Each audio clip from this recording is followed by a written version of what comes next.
Imagine a world where humans no longer feel sexual desire. No attraction. No lust. No instinct pulling people toward one another in that way. But here's the twist. People can still have sex. Reproduction is still biologically possible. Society still functions.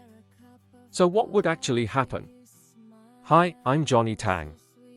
I enjoy exploring thought-provoking ideas like this, questions that don't have simple answers, but make us pause, reflect, and see the world a little differently.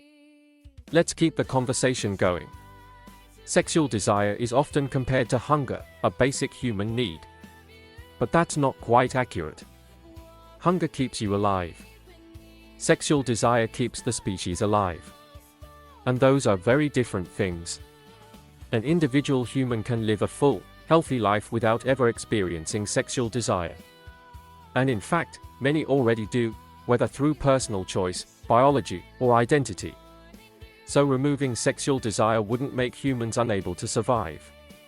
But it would change how we behave, dramatically.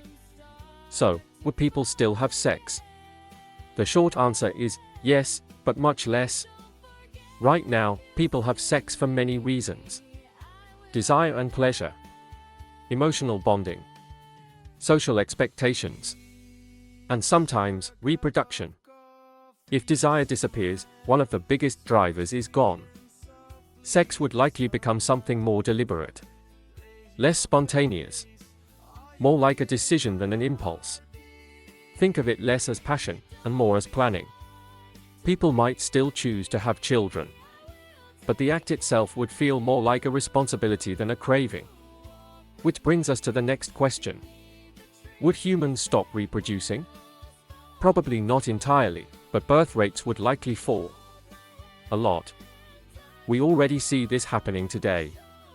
In many developed countries, birth rates are dropping below what's needed to maintain the population. And that's with sexual desire still present. Why? Because modern humans don't reproduce just because they can. They weigh costs, lifestyle, career, and personal goals.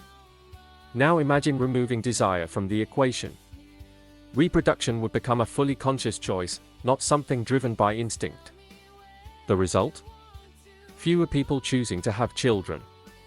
And over time, a shrinking global population.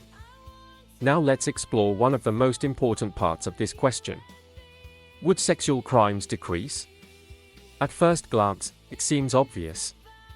No desire, no sexual violence, right? But reality is more complicated. Research shows that sexual crimes are not driven by desire alone. They are often rooted in power and control, anger or resentment, entitlement, social and cultural factors. In many cases, sexual violence is less about attraction and more about dominance. So what would change? Without sexual desire, some types of harmful behavior would likely decrease. Harassment based on attraction. Certain opportunistic assaults. Some forms of exploitation. But not all of it.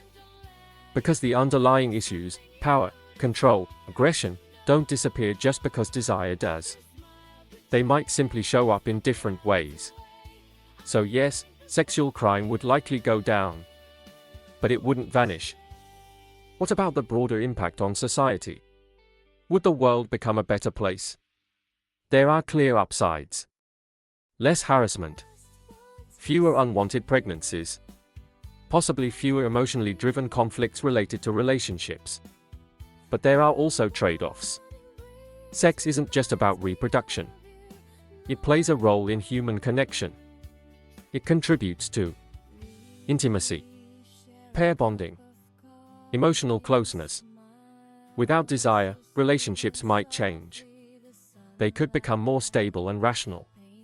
But perhaps less passionate. Less driven by chemistry. And more by compatibility or practicality. And then there's the demographic impact.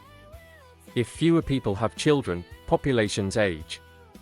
We already see this happening in countries with low birth rates. An aging population can mean fewer workers, more economic pressure, greater strain on healthcare systems, So while some problems might shrink, others would grow. So what's the final takeaway? If humans lost sexual desire, sex would become rare and intentional. Reproduction would decline. Population would likely decrease over time. Some sexual crimes would drop, but not disappear. And society would change in ways that are complex, not purely better or worse. The key insight is this: human behavior isn't driven by just one thing. Not by desire alone. Not by biology alone. But by a combination of psychology, culture, social structures, and individual choices. Sexual desire is just one piece of a much larger puzzle. And maybe that's the most interesting part of this thought experiment. It shows us that even something as powerful as human desire isn't the whole story.